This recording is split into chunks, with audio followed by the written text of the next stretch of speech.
the Anfield Wrap, Neil Atkinson with Paul Senior, with Emma Sanders and with Lizzi Doyle. And to come to talk about the passing of Gerard Houllier, I've got Rob Gutman and Ali McGovern to look back on that period when Gerard Houllier was Liverpool manager. Just briefly before we get into that with them in a little while, Paul, before we speak about Villa and the cup draw and the game against Tottenham.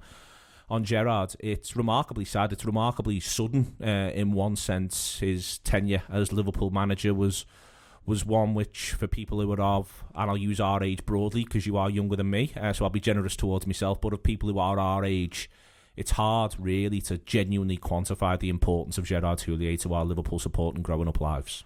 Yeah, I was obviously it's pretty fresh this as we're recording, but I was just saying off air then that like he's like the first. I remember Roy Evans being manager. I remember going to a match while Roy Evans was manager, but Houllier sort of the manager that takes you, like that took me heart a little bit, you know, and like just the transformation of the club really from one that was competitive under Evans. I think, you know, we finished third a lot under Roy, but Gerard brought us in line with what was happening at Arsenal, what was happening at Manchester United under Fergie, and just transformed us in the way we were. Because Liverpool, although, you know, the gaps between winning titles and stuff at that time wasn't as big, and that was never really a conversation. Manchester United were obviously the emerging force in terms of just winning back-to-back titles all the time when he was first the manager, and there was clearly a problem at Liverpool that on and off the pitch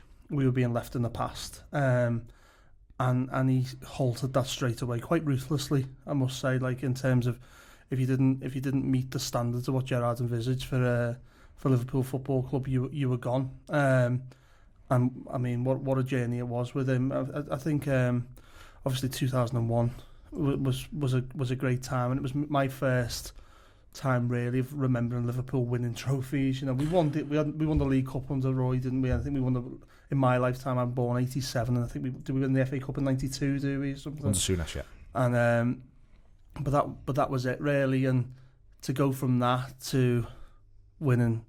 I remember I was at Cardiff for the I wasn't at the 2001 FA Cup final. I was at the League Cup final for Birmingham, and then I remember my dad going to Dortmund for the Alaves game, and it felt a little bit like how it feels now in terms of the amount of sort of green shoots you were seeing from the team at the time. You thought, oh, we're back almost. You know, we never quite got to that title winning thing under Gerard, but by God, he went close, and he did everything else, didn't he? It was wonderful. You did indeed do everything else very quickly, Lizzie, Emma, because one of the things Lizzie said when she arrived was, I don't remember much of Gerard being manager, but I remember the trophy parades, which I just think if there's one sentence that Gerard would quite like to actually hear it be, well, I don't remember much of the managerial time, but I remember all the trophies. Go on, Emma. Yeah, I was saying to Lizzie, you know, it's a weird one because he's the first Liverpool manager that I remember, but I only remember him and his games and sort of his seasons in bursts. So my sort of fondest memory was the, you know, the FA Cup win over Arsenal, the Michael Owen double, because Michael Owen was my childhood hero at the time. So it's one of those where I can't really tell you much about his tenure as a whole. Obviously, I've learnt that in hindsight. I've learnt it with you know, the history of it. But I went to my first Liverpool game in 2003. Obviously, he was manager there, and like I said, you know, he was responsible for that treble winning season, which for my sort of childhood heroes growing up, which might be the same as you, Lizzie, you know, it was the Carragers, it was the Owens when they were young, it was the Gerrards when they were coming through. So he has a special place in my kind of childhood memories, I'd say.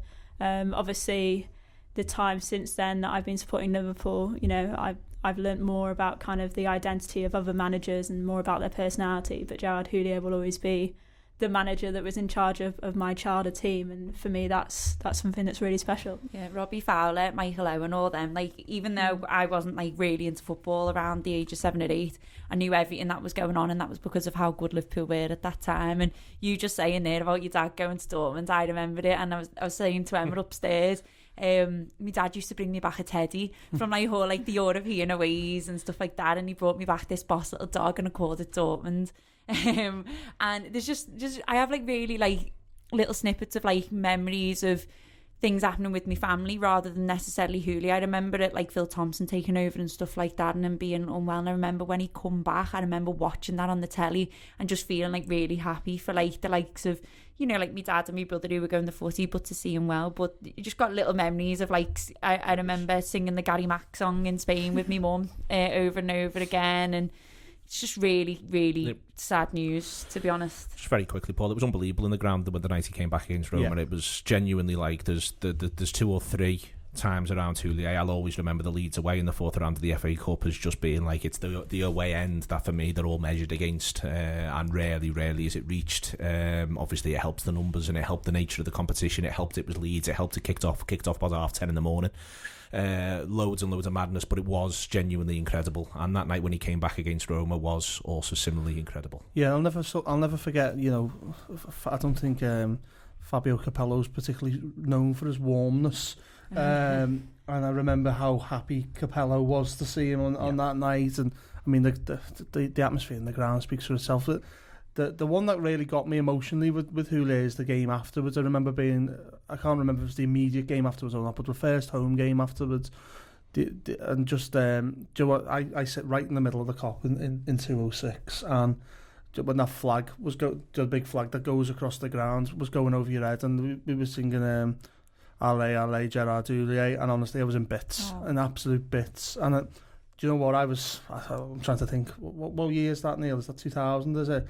So I'm about 12, 13 at the time, but there's grown men around me in worse conditions than I was, and I think that tells you sort of how people felt about him. And I think if you look at the period under Phil Thompson where Phil was the manager there, like Phil, I don't think he managed another club, did he? No, did ever. No, and the record under him was unbelievable, and you could see that there was solidarity around Gerard and just how much the players loved him. I think he had a very similar relationship to the one that's quite often taking the mick out of with the Chelsea players and Mourinho, where he was like some players' dads in that dressing room, and I think he meant the world to the likes of Steven Gerrard, Michael Owen. You know them boys will be suffering today. You can see in some of the quotes that are going out on the likes of Twitter and stuff, like it was a genuine friendship, father-like relationship, and I think he's a great loss to this football club for sure.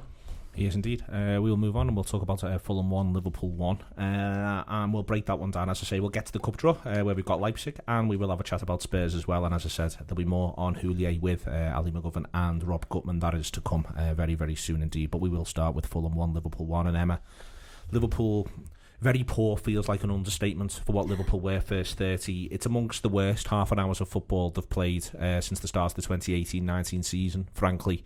It's comparable with a few others. It made me think, some people said Watford, it actually reminded me a bit of Red Star Belgrade away, where they were just utterly discombobulated and couldn't find a way through. But it's hard to put into words precisely how poor Liverpool were. Well, you just used an amazing word, so let's go with that one. Yeah, it was such a poor start. It was such a poor first half in general. Liverpool just didn't look at the races. Fulham seemed to take confidence from that, and they seemed to build upon that in the first half. They grew with confidence, and they start to have a go at Liverpool, and they thought, you know what, if there's any time to beat them, it's when they're clearly not playing very well, and they sensed that, and Liverpool just couldn't get the tempo. There was no intensity. I thought Jordan Henderson and Curtis Jones were our best 2 players on the pitch. In the first half, Curtis Jones sort of, stepped up even more so in the second half. But apart from the kind of the sideways pass, I think Fabinho to Matip, it was just, they were just passing it to and from each other, and there was no direction, there was no urgency. Jurgen Klopp was going mental on the sidelines, so it was just one of those games where they just never got going. It's a strange one, Lizzie, in that Fulham were flying, and I had a little look at Fulham before the game, and a lot of their issues and weaknesses have actually been first 15 minutes, and Liverpool just give them an endless amount of encouragement. It's spectacular to me, this team that we praise, its game intelligence and its ability to manage through difficult periods even. That had gone. They were in a difficult period and it became more difficult. I thought the first 15 minutes was bad. The 15 minutes that followed was far worse. And you just end up in this scenario going, I do not understand why nobody on this pitch can genuinely get a grip of this game. It was strange. It felt a little bit like Aston Villa, to be honest. It was like there was just something up, and it was with all of them. And thank God we had Alisson in goal is all I'm saying, because I tell you what, those first, 2 saves weren't it in the first 15 minutes or so, which kept them out, and they just did not look up for it. And I think a lot of people will probably talk about tiredness and stuff like that, and obviously Klopp's been in all his post-match interviews talking about freshness and rotation and injuries and stuff like that. But for me, there was a lot of players that didn't play midweek. So in terms of physical tiredness, I don't think it was that. I think it was more mental. I think they're looking ahead to Spurs as the bigger game, and this was one to sort of get out the way. And I just don't think they had the right attitude. And that's not me turning up, saying they were turning up and thinking like, we're not going to play. I just don't think they realised like what they were in for, essentially. And Fulham, I think Emma's right, Fulham took complete advantage of it. And I was looking at that first half and I was thinking, God, I don't even know where we scored. I don't know how it happened. It just feels like one of those days. And, you know, there were poor performances across the pitch, especially first half. You know, I thought Trent looked a little bit off. You know, there was that Luchman chance where he sort of doesn't get tight enough to him. And, there was just... And that ball, they kept trying that ball to Salah, which just wasn't happening. You know, there's no height in the team and... That ball just wasn't on, but that's all they kept going for in the first half, and especially the second. It was just really frustrating to watch for me. It is a little bit of two halves, Paul. That's the one thing you'd say. It's not like they suddenly put in football from the gods in the second half and they repeatedly thwarted. Let's not get carried away. But they do sort themselves after 30. They do get a bit of a grip. They do begin to push Fulham back. Fulham don't have a shot after the 70th minute. It's worth pointing all that out. That's not to say it was good enough. And indeed, it's important to say how short the shortcomings were from a Liverpool point of view, how bad they were. But they do manage to get a little bit of a grip of the game in the rest of the first half. They do, yeah. I mean, I think it's not one for the ages, is it? Certainly not. But I think this time last year we win, and that's the only thing I'm a little bit concerned about, is that Liverpool always found a way. And I mean, if you look at the 11 people that started the game, the attacking threats there, you know. So I don't quite understand why it's not clicking. Obviously, injuries, rhythm, all of that. Yeah, like Lizzie highlights Trent there. I thought it was really strange that Nico Williams felt like a step up from Trent, and I don't know whether that's a fitness issue or rhythm or what, but it just doesn't feel quite right. I mean, when I seen the team, you go, that's a Liverpool team, you know, but it wasn't on the pitch. It certainly wasn't. Just to come back to you on a few bits that you're sort of saying there, for me, what I couldn't quite get my head around was the extent to which they were struggling to get Sadio Mane in the game, full stop. When they did get him in the game, there was a couple of times he was very impressive driving at the byline. I think he gets Robertson in quite nicely on one occasion as well. But it really did feel as though all of the supply to Mane was cut off, especially in the first 45, but even throughout. I think, the midfield felt like a problem, but in the second half, your best two midfielders are playing centre half. So, I mean, what are you meant to do? I think there's a little bit of that. I actually think the change helped us. I said I didn't know what was going on with Joel Matip at half time, but I said for that last 15 minutes of the first half, we've had all the ball. It's almost like you don't need to play any centre halves. Fulham aren't interested now. Henderson and Fabinho are absolutely fine there, but if you're building that basis on Van Dijk and Gomez, you can push really high. You can really squeeze Fulham, because what's going in behind Gomez's recovery pace, for example, allows you to take that bit more of a risk. Trent and Robertson can take that bit more of a risk, because Fabinho might then drop in, make a 3 or whatever. We can't really do them little triggers that we've got that allow the full-backs to bomb on, which then in turn makes more space for Salah and Mane to come into the game. I think you've seen a frustrated figure in Sadio Mane yesterday, and I think it's because all these little things that we do that allow, you know, Firmino dropping in, that allows Salah and Mane into the game. There's so many little things that allow them to look unbelievable, but it's the other 9 lads on the pitch that are sort of facilitating that. The injuries, and especially at centre half, and the lack of rest for the lads in midfield, are now starting to have an impact on them. And I think that's what you're seeing yesterday, is just the way we play is now being affected by square pegs and round holes, and I think we might have to grin and bear this for a while. Yeah, I agree with a lot of the points there, because I actually think by taking, you know, Van Dijk out of the side, you miss his sort of delivery from that deep lying position, where he often cuts through 2 or 3 players with a pass from, you know, across midfield. And I think it's that incisive pass that we're perhaps missing from the back. You also take into consideration the pace that Joe Gomez and Van Dijk have, which allows us to have a higher line as well, which, as you say, provides a little bit more space. I think in games like that, I think you actually miss Gomez more than Van Dijk in the taking the risk category, you know. Do you think absolutely. As well that's why he didn't bring that Phillips on? And why he played Henderson base. Because we saw out, was it Brighton? It was, weren't it? We just felt like we were playing so much deeper with Nat Phillips, because he's that sort of traditional centre half. He's not a Liverpool centre half, but with Henderson, like, obviously he's got much more pace. But it was just mad seeing 2 central midfielders playing at the back when you've got a centre half on the bench, and just thinking that you're missing Jordan Henderson in the midfield. You're missing the energy in midfield other than from Curtis-Jones. Yeah, definitely. And I agree with that energy, you know, comment as well, because I did think even in the first half, when I said that Jordan Henderson for me was one of our better players, he was still dropping so deep, and it was almost like he felt he had to drop deep to get the ball. Now, I don't think you can sugarcoat it. For me, like, Firmino had a really, really tough game as well. And so not only are you missing the delivery from Van Dijk and Gomez at the back, not only are you missing that higher line, not only are you missing Jordan Henderson, you know, in that midfield position, you're missing Firmino being able to drop deep and collect the ball, because his first touch was horrendous. He couldn't hold the play up. He wasn't bringing others into play around him. So you then kind of left with the responsibility on the fullbacks.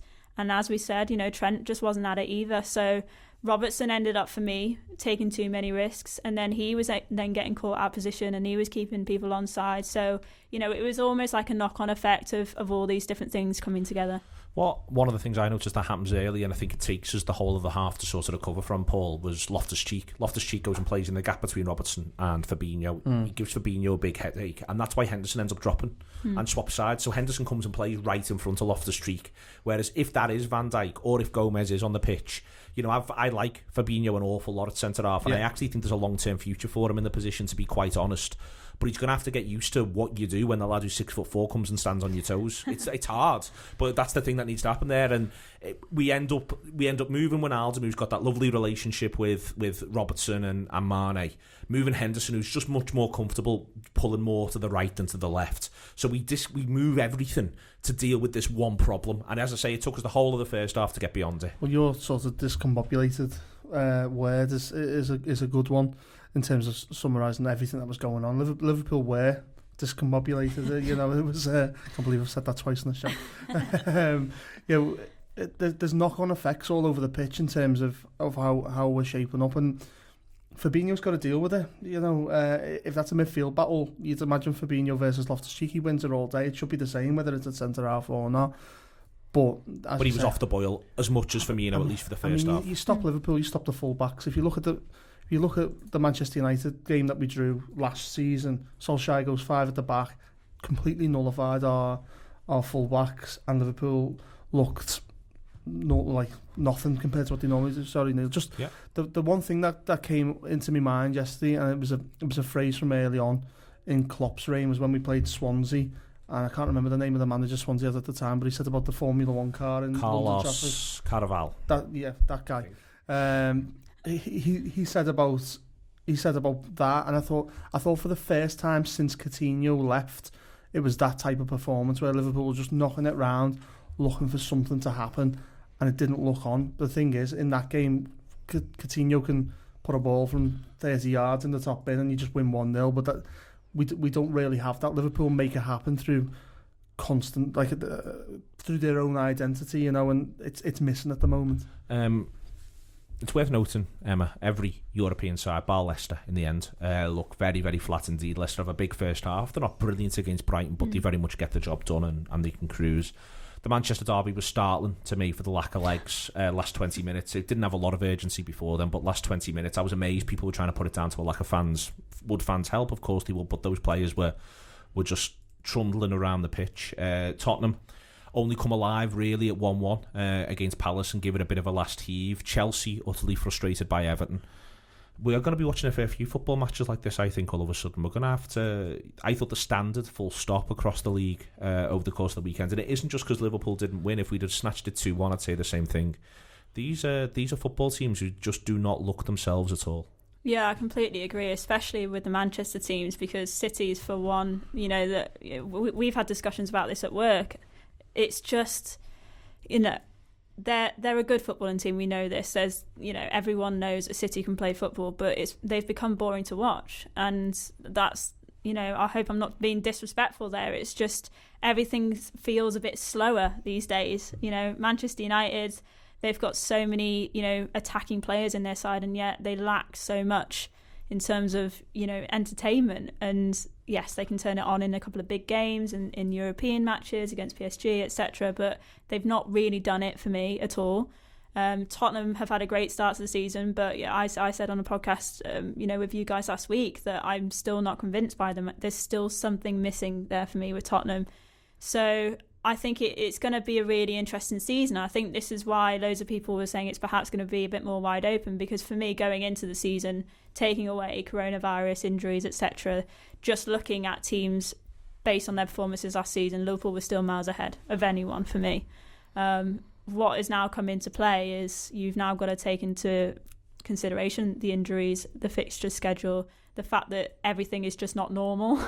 And that in itself, I think, is going to make for a very tough season all round. I think bluntly, Manchester City should be in a much better position than they are. When you see that bench that they had yesterday, you're going, I can't believe they gave him another contract. I honestly can't believe that I know he's Pep Guardiola and what you do after Pep Guardiola, but they've been getting worse every year for the last couple of years. You look at Manchester City, and even though it was through very jealous eyes, I used to enjoy watching them. I used to enjoy, Sane, Sterling, De Bruyne feeding them, Aguero on fire. And you look at them now, and they were a team with such identity. And Pep would make these mad. He'd get criticised sometimes because he'd take a risk where he'd play, 3 strikers at centre half or something mad, and you go, but that's the Pep way, isn't it? And sometimes it works, and the odd time he gets caught out. But Jesus, they were good to watch. I don't know what they are. I don't know what they're meant to be, and I don't even know what they're meant to be through the players he's signing now. But they lack sharpness in everything they're doing, but they're not the only ones. We lack sharpness. I'm watching across the division. Tottenham are dead interesting in that what they've had with Kane and Son is players who can just be exceptional for 20 seconds. 20 seconds and suddenly we're ahead in the game, and then we're coming up against a team that lacks everyone. To me, sharpness is mental and physical.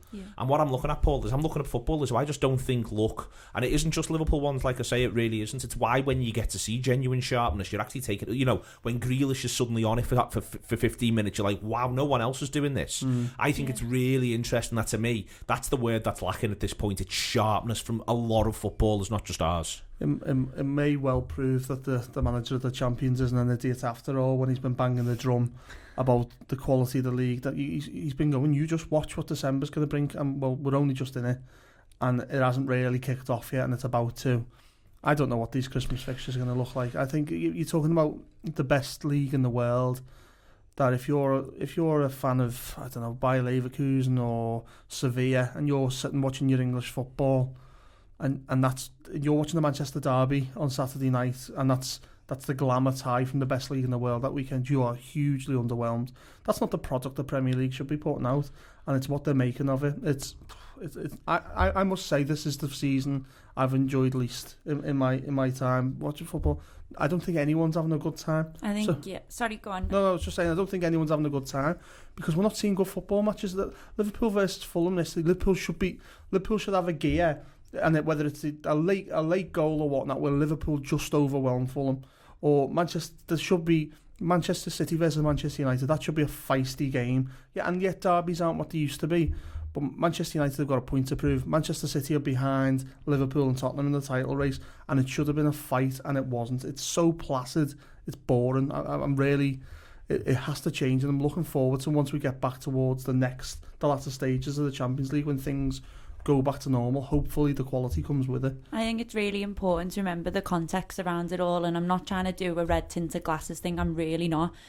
I just think, like, when if you were to say to any of us at the start of the season, we're going to be in this position with this many injuries, and with the season with no fans in COVID, back-to-back fixtures, would you take this position? We'd all say yeah. However, I think with the way that they were playing, I mean, when I've questioned their attitudes, I'm not saying that they don't want to play. Probably attitude was the wrong word for me to use. I want to sort of take that back and say that focus, but also I think like the human beings, like we're all in this world of 2020 where nothing is normal and we're all craving that extra little high, you know, bars and restaurants even that you can go to with your family, just anything to give you a bit of joy. And these players, you know, they're living in the same world as we are. The news is still the same for these players, and with all the injuries as well. I mean, imagine being at work and, like, say for example, Paul, like you had, you know, 4 or 5 bar staff fall sick or something like that. You know, it would have an impact on you, and you'd be worrying about them, you'd be worrying about yourself, and what if something happens to me? I just think there's such a lot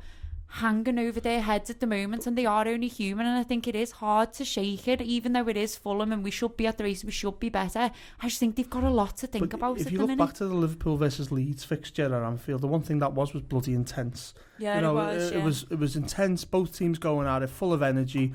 Sort of the identity of the two managers, and quality prevails, and Liverpool win. That's where it is, and that's the Premier League. But you come away from that game going, Leeds, what a team! They're going to upset a few, and I think it's a week later they do up. I can't remember, was it City or someone? They beat the following week. They get a 1-1 against City. They get a 1-1, yeah. But the landing gloves on big teams. So Liverpool had a fright. They take points off City, and you go, that's the Premier League. Anyone can beat anyone. But in these games, sometimes quality just prevails, because even the best teams, a Guardiola team, a Klopp team, Mourinho team, whatever, they work hard, they're intense. They'll find a way. You can't beat them in with just energy anymore, you know, on work rate. It's being diluted across the board, and yes, the fixture schedule is doing that, but there's just something wrong in football at the moment, where the quality of the fixtures from that point, which isn't that long ago in time, but it's a lot of matches ago, has just dropped off. Klopp's being proved right. The whole question is the intensity question, where there's the literal fact of the matter. I ran it with StatsBomb last week and just run through some pressures. You know, the average pressures in a Premier League game per club for the first 11-12 games last season was 170. So far this season, it's run itself as 135, and that's a marked percentage difference. Passes per defensive action is down. There was an Athletic piece on it in general. Everyone's sort of aware of it, Emma. We're watching football in a gear below the gear we've watched football in for the last 4 years, and that isn't just quality, but it has the knock-on effect to quality. And I do think it is all about, as Lizzie says, these other factors, the general sense of tiredness, and just a complete lack of sharpness that ensues. Yeah, football is just all-consuming at the moment for these players. You know, your point, Lizzie, about them having all these things over their head, and yet they still have to basically go to work and do the same thing every day, and that is all that they can do. Like, they physically can't do anything else. So they're in a bubble where they're around the same people, around the same players, same staff. They're doing the same thing every day. It's literally play a game, recover. You might get a training session in if you're lucky. Usually it's then just play again, recover, do a bit of media. It's so samey. And, you know, if you think to our day-to-day jobs, you get to a point where you're like, I need a holiday. Now, these players are probably sat there thinking, I'm like, you know, it's difficult because they get paid millions, but as you say, they're still human. They're probably still thinking, I could do with a week without football here, because it is just all that is my life at the moment. And when you then start thinking like that, and you're going into a game and you're basically just doing the same thing, it's very, very difficult then to go up another level or get into that part of your head where you're thinking, right, this is my role, this is what I've got to do. Motivate yourself, essentially. And yeah, that's not through a lack of effort. That's just through the fact that they're doing the same thing every day. We were talking yesterday, Neil, and it's only dawned on me. I didn't realise it would still happen this year. We're going to face a Leipzig team now in February. And I was thinking about the German league, and we were talking about Bayern yesterday. We said Liverpool might win the Premier League, but I doubt they win the European Cup. And I can fully understand that argument, because other leagues are looking after their clubs better than what our league are looking after us. On the 22nd of December, Leipzig played their last fixture until the 2nd of January. Yep, so winter break, 10 days. Winter break, 10 days. Normally it's 3 weeks, but they've compromised, but they're getting at least 10 days. But they're still getting it. So our February one, is that gone? Yeah. The Premier League one, gone. So you've got, what, was it about 10 days again? They only have one domestic cup, and they only play 34 league games, the German league. Plus a winter break. Yeah. Get your money on Bayern for the Champions League. No matter however rocky they look right now, get your money on Bayern for the Champions League. It just shows you, doesn't it, in terms of what we're up against, in terms of they're one of the last clubs I'd have picked in the European draw, and just shows you the state of football. The Championship's got 5 subs, the Premier League hasn't. what's going on? Our Evertonian friends are going, it's only for the big clubs. You've got more money, it makes a more level playing field. It doesn't. The smaller clubs are suffering just as badly. They can't contend with it because yes, they have got smaller squads. So being able to get up in the game, winning 2-0 and then rest 5, that's a win. The thing, we can't take games away because the money's involved. But when you're getting into the 70th minute and both teams are almost ready to shake hands and we'll just take where we are now, latter part of the second half, the footballers are dying on their feet. It's got to change. Want to talk about one of the positives, and again I think it's quite interesting, the player I'm about to speak about, Lizzie, in that he hasn't actually had the mental toll of a lot of football for 2 years plus everything else that's going on. Is Kurt Jones, who I thought was the bright spark, full stop. I mean, if he scores that goal where he runs the length of the pitch, and it's actually a better chance towards the end than we actually give it credit for, because he's got himself in the middle of the goals, Lizzie. He's 18 yards out and he looked frustrated with himself. Yes, he's run 70 yards to get there, but you know, if he scores that, then that's all we've talked about for the entirety of this show, to be honest with you. We've chatted about Gerard Houllier and then it's been the Curtis Jones show. Yeah, it would have been brilliant, wouldn't it? And he was the only player who was having a go, really, the only player who looked lively and likely. And I mean, it's also half time before the Matip thing, and we realised he picked up a bit of an injury. I mean, I was calling for, you know, Oxlade-Chamberlain, who was sat on the bench, someone to be just a little bit more direct and someone to have a go. And that's what Curtis Jones done second half. You know, he took it upon himself. Henderson drops back. You know, he's in a midfield there with then obviously Gini, but then Minamino, who's, we haven't really seen him play a lot in a midfield three. Thought he did all right. He was all right, and he put himself about, and that's the thing with Minamino. Like, I find it really hard to criticise him too much because he does work hard and he tries. And he did do all right. He did keep hold of the ball a little bit. But Curtis Jones, I thought, was head and shoulders above everyone. And that chance, honest to God, if it would have gone in, I think Liverpool would have been absolutely bouncing. Yeah. But substantial meals everywhere. Substantial meals everywhere. Scotch eggs, get them out, you name it. And it's a shame, but to be honest, like, did that come after the penalty? Yeah. So for me, up until the penalty, I didn't even feel like a chance like that would have happened. Do you know what I mean? I felt like it took a bit of luck. It took a penalty to sort of for that sort of opportunity to then come up. But I just felt like we didn't have enough in us to go on and win the game. And like I say, as much as he's a great little player, Curtis Jones, you know, you'd be expecting it from other players to be taking on that responsibility, and he didn't. But no, that is the positive, I suppose, and it's nice to feel like he's a first team player now. He did look like the player who's been rotated. You know, I think that's that's the thing I can say in fairness to all the others, especially the likes of Wijnaldum, who looks like he's running on fumes at the moment. A guy who relies on his fitness, and that's being taken away from him a little bit, because if you're talking about level playing fields, well, we're levelling out the likes of Gini Wijnaldum. Jones is fortunate in a way. He probably won't see it this way, but he is, in terms of the fact that he has got the fresh legs on the pitch.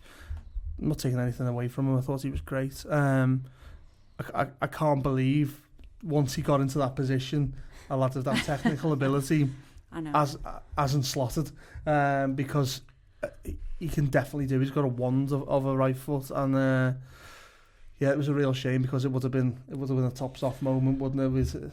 There would have been Scotch eggs all over the show, I should say. It would have been. The other thing I'd point out as well, across all that sort of matches, Liverpool do actually end up with a couple of the chances. Henderson should score. He only needs to do a little bit better as well to score. That's what's frustrating. It's not that he blazes it high and wide. Once Salah's executed the turn, I feel like Salah should do a little bit better. I'm not quite sure if someone just gets a flick on it to Mane just before half-time, but all of those three chances, you would expect Liverpool to put one of those three away, and they'll come just either side of half-time. Yeah, and that's the thing with this Liverpool team, is you know that because that quality is there. You know, we were saying before about moments where Son and Kane can literally turn it on for 40 seconds. You know that Liverpool have got those players that can do that. So even at 1-0 down, a part of you thinks, yes, there is going to be a few chances. But when you see, especially that Henderson one, when you see that one not go in, I think that was the moment when I thought, it's just not going to happen today, because 8-9 times out of 10 he would have put that away. And frustratingly, again, nothing against Henderson, but if that had been Mane, if that had been Salah, you know, it probably would have been in. So it was just so frustrating. I'm running out of words because it was just one of those games which you just have to forget about and go, you know what, Liverpool were just not going to win this. Okay. If you haven't had the chance yet to subscribe to the Anfield Wrap or thought about it, as the games come thick and fast, and as this league, we will talk a bit about the Tottenham game, but if Liverpool win the next two, they will actually be top on Christmas Day. For all of our chat about our frustrations, they are 2 wins away from definitely being top on Christmas Day. You can subscribe to the Anfield Wrap, theanfieldwrap.com/subscribe for that. You can do it through the app, and we're looking at sort of doing something with the tokens around the app as well. But as you can tell by the fact that I've just sort of glossed over that, I haven't got a lot of detail in front of me at the minute, but that is to come. Yes, indeed. So do consider that if you haven't had the opportunity to do so. However, I said earlier on, I would have Rob Gutman and Ali McGovern talking about Gerard Houllier with me, and here it is. To talk about Gerard Houllier, who's passed away today, the day we're recording, I've got with me Ali McGovern and Rob Gutman. And there's so much to say about Gerard Houllier and his time at Liverpool, Rob. We could be here for some time going through this, but we'll try to be relatively brief. It was the context of him restoring Liverpool as a national and European power. In some senses can be overstated, but in others it really can't be. Liverpool had not bestrode the European stage, and under Gerard Houllier, they very much do. Yeah, I remember thinking that phrase that you want to think when you've been a Liverpool fan in all the years since we were, in our pomp in the 80s and before, was about getting your pride back. It seemed like a thing to want, and there was definitely a palpable sense that we had our pride was returned to us, and our pride was defined as a club by our identification with Europe. And I think Houllier was just, I don't know, symbolically, metaphorically, in every sense, he was a reconnection with Europe. He walked in as our first European manager, our first non-British manager.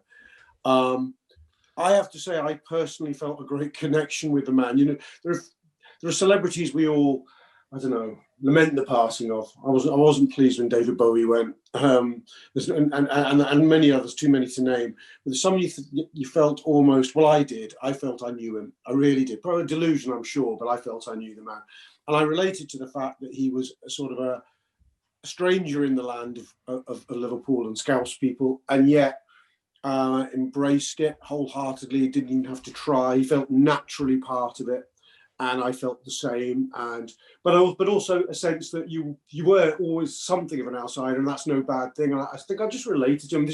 I'm talking beyond football here. You've asked me a question about European cups, really, but I don't know. I'm just I'm in a state of shock and emotion about the whole subject at the moment, Niels. But yeah, no, I think it is deeply emotional, Ali. I was shocked by how I took the emotion of the moment, and it was actually a reminder of the emotion felt at times during his tenure at the club. He was the first manager who was aggressively hounded out in the internet era, which meant that at the same time you had a huge amount of sympathy around him.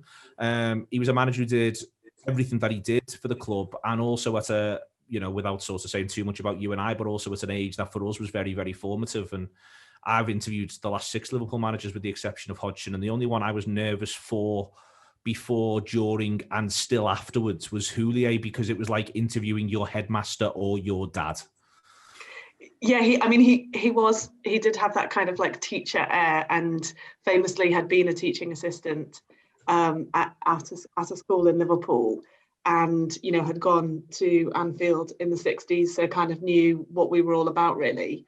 And I think that's right. I mean, maybe this is a function of being, in you kind of around the age of 20 when he arrives, that you're still at that age where football managers are an older generation that you look up to. Yeah. And he was all that, but also was our first European manager. And for me, I just really remember that shift. It felt like in that period, like, you get the Premier League starting, Manchester United are riding high. I feel like I sort of wasn't really, when I was a little kid, I wasn't really aware of football games in Europe because of obvious reasons. And then that big shift happens and all of the focus is there. And then we've got this wonderful, eloquent French manager who he was just a different sort of person. You know, he wasn't a kind of Alex Ferguson hairdryer treatment, or you know, a lot of the football managers I remember when I was a kid were sort of gruff figures, whereas he seemed so kind and seemed so. We had these young players, Michael Owen, Robbie Fowler, and others, and it was like as though Houllier was capable of really bringing them into a sort of team of grown-ups and making that, you know, you see the pictures of him with his arms around them at a period where that was, I guess, a kind of relatively new thing in a way. But when he left the club, today felt slightly reminiscent of you know, I could feel all of those emotions again, because he really is the first manager leaving where I kind of felt angry at the people who had been frustrated with him, and I almost felt angry with the club, actually. You know, I sort of wanted I wanted it not to be true. I remember that. I remember thinking, no, just don't make it true. We can't lose Houllier. And, you know, we all know the story after that, but he had this massive impact on the club and often underestimated. It's something, Rob, where when you talk about him, one of the interesting things about him is he's our first manager. He's got similarities to Wenger. Wenger does make some senior appearances as a footballer, but not very, very many. I think one of the other reasons why people could sort of identify with him was the idea of that love of Liverpool, that love of football that didn't come from simply or at all, particularly from playing the game at an astonishing level or anything like that. You know, he played as an amateur, loved all of that, and then wanted to involve himself in football and ends up with his managerial career. And I think that's part of why, you know, he did seem different from the outset. And listen, seeming different and then not being successful would have been an oddity. It would have been that it obviously just wasn't right and the difference wasn't good. Because he was hugely successful, that feeling of being able to identify with him or see him as, for instance, a father figure, a start of something new and fresh, becomes all the greater, not least because he himself was in many, many ways new and fresh. Yeah, I think it's interesting that he didn't play the game to any great level.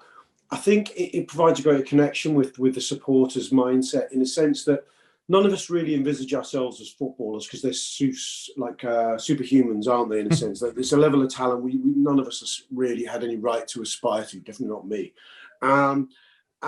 But we all think we're managers. We all think we're there for the grace of God, we can manage a little bit. And Gerard Houllier sort of, with his background, had a connection to that humanity, that sense of it's possible. Obviously, it's a delusion. He's an incredibly talented man, but I don't know. It's part of that connection. And as Ali referenced, the fact that he came from without football, he doesn't come from an English working class sports tradition, the way every other manager we'd ever known as a manager had been. As Ali said, he was a teacher. There's something unique about him. I also think the fact that he isn't British gives a different perspective. You regard him in a different sort of way. The fact that he can speak our language fluently, do you know what I mean? It's as though he's processing a lot more information than we're used to for just ordinary football managers. Yeah, there was a lot of chat at the time, I remember, about whether having players of different nationalities was this like unassailable problem, that somehow the inability of the footballers to communicate was somehow like a deep-rooted problem, and that, you know, Liverpool wouldn't succeed unless we had a team of 11, you know, Englishmen on the pitch. And I remember the way in which he brushed that off as just nonsense. You know, to me, that had a massive impact. We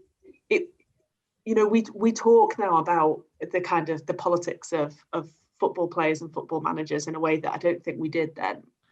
Although undoubtedly, you know, Shankly and others were very political, but I don't remember it being a big thing at the time.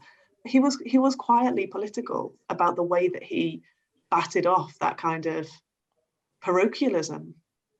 He also, at the same time, he was able to sort of align himself to the notion of a Scouse heart. I think he was almost the first to talk about that as well. I think Rafa goes on to do it, and Klopp certainly has. That the team needs the Scouse heart, and he said it, I think, before anybody got a chance to say it. I think he did two things at once there, didn't he? He brought us that sophistication and the idea that we could be, a united Nations of a team, Although I would say, actually, to be fair, I'm thinking about this, the way I'm answering this question as I'm doing it, I think to a degree Liverpool were more receptive to that than any other club, because I go back to my youth in the mid '80s, and Craig Johnston, who was Australian, and Brucey Grobler, who was Zimbabwean, and we were a mixture of Scots, Irish, and Welsh, which was that was quite sophisticated for those days. So it's an interesting perspective. But he definitely internationalises this and modernises this as well. He also brings us with him on such an emotional journey, Ali, which is the trophies, and the trophies is a massive part of it. Is that feeling of having to clamber and scrabble towards our success in the 2000-2001 season, having just fallen short. He brings that journey, but that journey is also punctuated by his illness, by the severity of his illness, and I think that's something which, again, we up to that point we sort of rarely had our managers humanised and be made vulnerable before our very eyes. And I think we're better at that now. I'd like to think anyway, we can acknowledge that a little bit better now. But there was no getting away from it where Gerard Houllier was concerned, because he literally suffered a massive heart attack illness whilst literally managing the team on the pitch. Yeah, and for the accounts of people who were there that day, they say, I was actually in the ground that day, but the people who were there around the side of him were clear that the club doctor took important decisions, and that he managed to get to Broad Green in time, and that probably saved his life. And it was like a hugely dramatic event and moment. And I think, yes, he was human that day, but also I can remember the anticipation about when the first game he was going to come back for, and what a big deal that was. And what I think the image I have of him in my mind, I suppose, at Anfield is he's a person who smiled with his whole face and very much smiled with his eyes. And I can sort of still remember him coming back to Anfield after that event, and everybody had been worried and shocked and, oh my God, what's going on? And him coming back to Anfield was this huge moment of emotion, and seeing his kind of big smiling eyes back in the ground was quite incredible. That 2001, the kind of the triple season, although I was in London at the time, and can I just flag the amount of times it was referred to as the Mickey Mouse treble to me? Terrible Cockneys. Typical Cockneys, to which I used to say, I literally don't care if there's plastic black ears on the cup, it's silver and it's wear. He was really, as Rob said before, he was the heart of that. It was difficult, and it was sometimes we used to win ugly a lot, but he was the heart of it. It really raised the stakes. What happened, obviously, the Leeds game and the heart operation he had, and it felt very Liverpool, didn't it? In that fate is always sort of wrapped stories that are beyond just sport around Liverpool, and Houlier's life and death situation just seemed very Liverpool, and also I think raised the stakes of our relationship with him as a manager. He was the man who literally risked his life. I think we felt it in that sense. Risked his life for the club in as much as that he came back because he was in such a hurry to serve the cause again. As that evening you were talking about. For me, that again, another thing that bound me to and bound the club to my mind, and made it all the sadder and sorer that time when he did have to depart. I got into bed. I don't care whether he succeeds or fails. He is our manager in perpetuity. I actually did feel that's the same. I have the same feeling about Jurgen Klopp early on, even before he was successful. I'd said probably with a drink on me, I don't care if we fail with Jurgen Klopp. I just want us to be with Jurgen Klopp, and I very much felt that way about Gerard too. I felt safe with Gerard. Yeah, I think that is very true. I remember having that emotion massively. Like, I don't care if we win the league, he's our manager. Which, obviously, like cold-hearted football supporters who are more rational than me and Rob would say is completely mad. But that is how it felt. Thank you very much to Ali and to Rob. Let's get back over. Both Arnold and Salah go off in the game. This is one of those draws, I just said before we spoke to Rob and Ali, Paul, this is one of those draws which is, ultimately, if Liverpool beat Tottenham and then beat Palace, we're all going, well, you'd have took 7 points across the course of the week, and now look, we are top going into Christmas. And that's the point here, isn't it, that ultimately if Liverpool have had one eye on Tottenham, we're not that happy about it necessarily, but then, well, there's a thing to do, which is beat Tottenham. Yeah. The Trent and Salah going-off thing, I mean, I'll never understand this team selection and against Midtjylland as long as I'm involved in football. But yeah, I don't get that. Like Salah having to go off on the 82nd minute, was it? 83rd, yeah. When you're pushing for a win against a team you should beat because he's played in a game where you've already won the group. He hasn't done himself any favours, the manager. I will literally go to bat for him all day long. I think his wider point all season has been absolutely spot on. But why has he even travelled? I just don't get it. I won't get it. I know there's registration things and whatnot to consider, but you can play anyone who's under 18 or 21, can't you? I think it's under sixes. I think it's sharpness, and that's why I do think the focus thing is a really valid point. I think Liverpool want Salah and Trent as sharp as they can for Tottenham. And my point there is then it's hard to say to the players, well, you've got to focus on. No more points of criticism. Yeah. You've got to hard then say to the players, you've got to focus on Fulham. You'd be a bit like, well, you're not focusing on Fulham, you're focusing on Tottenham.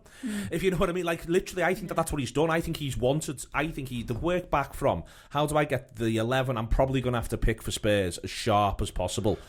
Absolutely run the legs off them a week before, hopefully cruise through Fulham and then have them ready to go against Tottenham, and you're like, well, then you can't criticise a lack of focus first 45 against Fulham. I get it if he takes him off at 70, but at 83, what's the point? No, keep him on for the full 90. You don't take him off at 83 and then say it's because he played midweek and he need... No, I'm not having that, and I hate criticising Klopp, but weirdly, in his defence, it's the only time I've never seen Salah throw his dummy out the pram when he came off. You know why? Because I think Salah thought he was going off on 70, and I think the sports science instruction, Lizzie, will be he goes off on 70, and I think Klopp's thought I need a fucking result out of this, so I'm hanging on until the last possible moment, and I think that's what it will be, and that's why Salah doesn't throw his dummy out, because he knows he's just got 13 minutes more than he thought he was getting. Yeah, maybe. I mean, but if you're focusing, it's job done in the Champions League. It doesn't matter what happens there. You could, if you want rhythm, all right. He finds rhythm against Fulham, and then he's sharp for Tottenham. You don't dilute him for all 3 games. I do not. I'm just saying that's what their argument is. That's what their argument will be. The argument's bollocks. The game is all about getting points, qualifying, getting through, and then winning the league. Taking them there and then not having them for the full fixture against Fulham, and then a tired Mo Salah for the game against Tottenham, which is a 6-pointer, is wrong. Basically, I do not get it. I do not get the manager's argument. I will welcome criticism for I get the manager's arguments, but my issue is don't say they need to be better against Fulham, because you've prepped them in a way that you want them to be as good as possible against Tottenham. You've worked against them in a weird way. And that to me is the difficult thing. You're trying to manage through a certain thing, Emma. That's what I think's happened, and that's genuinely, I think, the plan. And he'll took all the professional advice, and he'll have advice off the charts, but then my criticism around that then is, well, then you can't sort of, this thing coming out that he's lambasted them at half-time and all of this. To be dead honest with you, if I was in that dressing room, I'd be thinking, but you're focusing on Tottenham. You're thinking about Tottenham. Yeah, no, I think that's fair, because it's all about the mentality thing, isn't it? Because, you're looking at the Liverpool players and going, how can you focus when our manager has basically set us up for the game against Tottenham? And then also, if you're a Fulham player and you see Salah going off when you've already made it to the 83rd minute, you're riding this wave of pressure, and you see, Liverpool send off one of their superstars, you're going, that's another tick in the box. We've got through another thing here. Trent on 68. Or Trent on 68. And then if you're a Spurs player, you're looking at that and going, Liverpool are struggling here.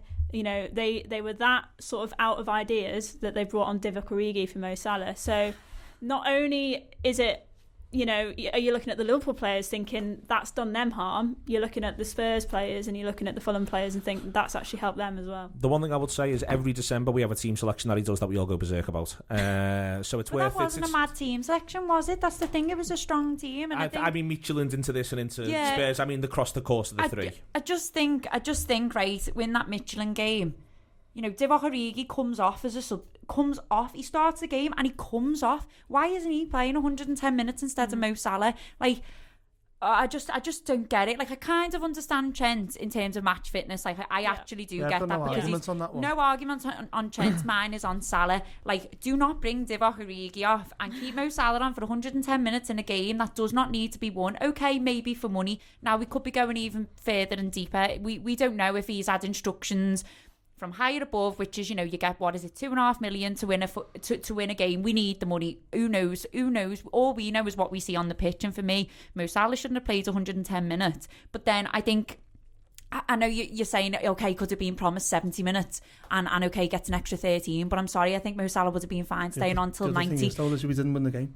No, I know. that's the problem, isn't it? It just, and the thing is, I think the Trent for Nico on 70, I understand that because I can probably see that as like a pre-planned thing, whether we were winning, losing, drawing. I think that substitution would have happened. And Trent was struggling as well, so you can base that on performance, whereas Mo Salah was probably our most likeliest provider in terms of getting that winner. It's hard. I think it's just because of the time he come off that it frustrated me. Like I say, I think you've got a spot on there, Emma. They sent a message to Fulham which was, right, it was a bit of the Manchester derby, right, that's it, we're hanging our hat up now, we're just going to we'll take the point and let's just, they just look like a bunch of players that were playing not to be injured, and in a way I don't blame them. In the manager's defence on this one, and obviously I was throwing the first digs and now I'm going to try and defend him on them, is season before Origi comes on and changes the game for Liverpool or Fulham. So I wondered whether he thought, roll the dice, Origi very direct. Origi was good when he came on against Fulham the season before. Maybe he can do the same thing again. Is it the season before or the season before? The season before? I'm not quite sure. The season before was Milner, He only got promoted last season, didn't he? Yeah. But anyway, I remember being a Fulham and Origi coming on and doing well, so I wondered whether... the important part of this though now is win on Wednesday. And the team now, I think to an extent, Paul, depending on where Matip is, I think it's unchanged. I'd be surprised unless Kite is closer than we think and he comes in for Jones, but that'd feel really harsh given everything Kurt Jones has just done. So if Matip's fit, if it is just a back spasm and he's available, then I think that team's unchanged. Do you? Don't know. Can it be? I don't know whether I wouldn't bank on unchanged ever anymore. Really, like Matip, I think has got off so he can play Wednesday. Matip could have finished the game in my mind. It sounds if Joel Matip isn't ruled out with a knock indefinitely, and they're talking about he'll probably play Wednesday, it's a very, very precautionary move, and one where I think Liverpool felt they could afford to just wrap him up in cotton wool for a couple of days.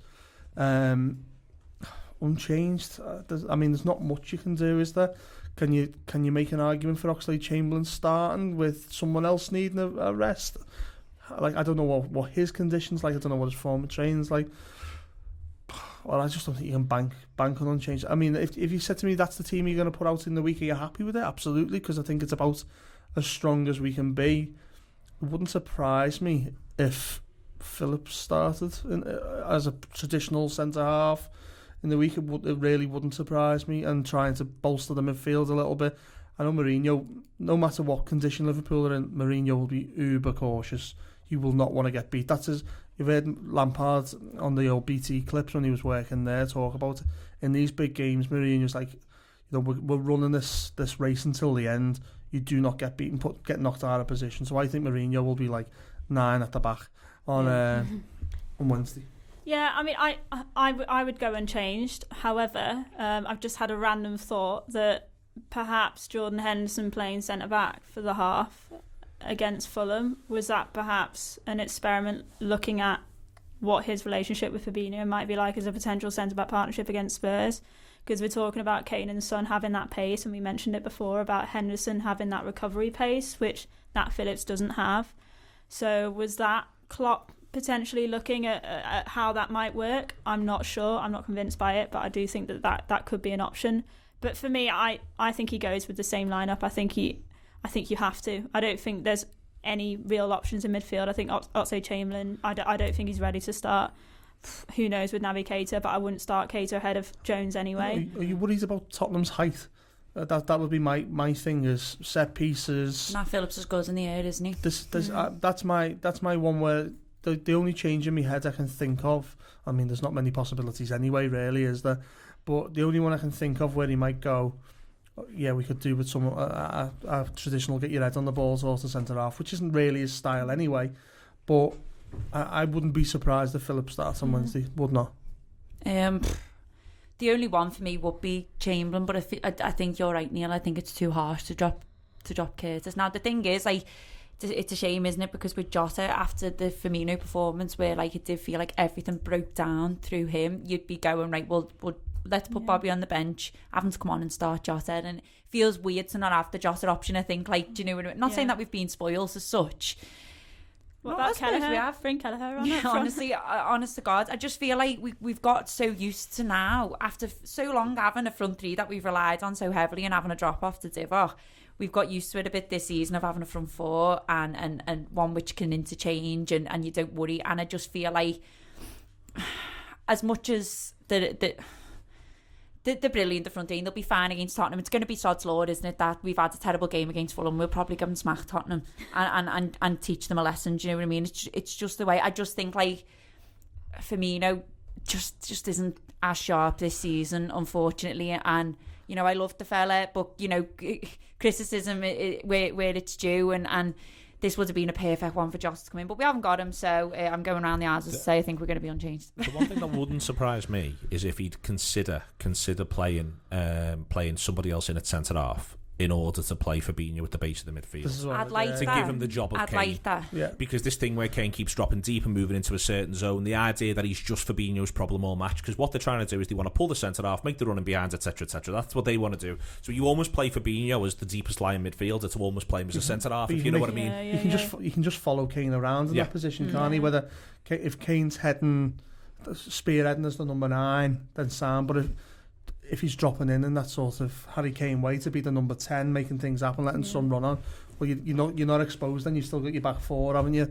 I think Nat Phillips will start. The more I've spoke about it, I'm pretty convinced. I think there's a chance it might be Reece Williams and not Nat Phillips. And the reason why is recovery pace.